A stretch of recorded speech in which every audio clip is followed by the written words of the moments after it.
Hi everyone! In this video I'm going to tell you everything you need to know about the very exclusive Visual Composer Hub.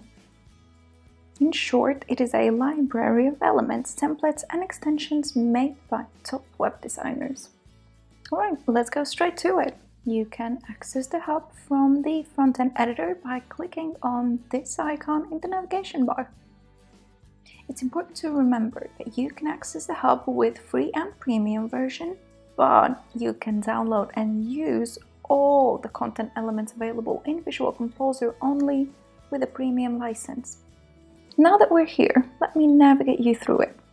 First thing you should look at are the sections, and those let you access everything a lot quicker, like templates, for example, right here.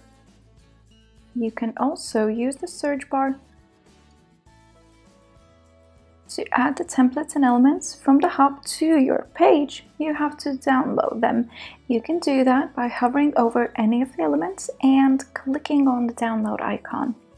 That will automatically add it to your element and template collection, and you'll be able to add it to the page like any other element. To do that, you can press the plus directly from the hub or go to the add element or add template icons here at the navigation bar that hold all your elements and templates. There are no download limits with the premium license. Download all the elements and templates you need at any time. And of course, we add new elements and templates regularly, so don't miss out. Thank you all for watching and enjoy.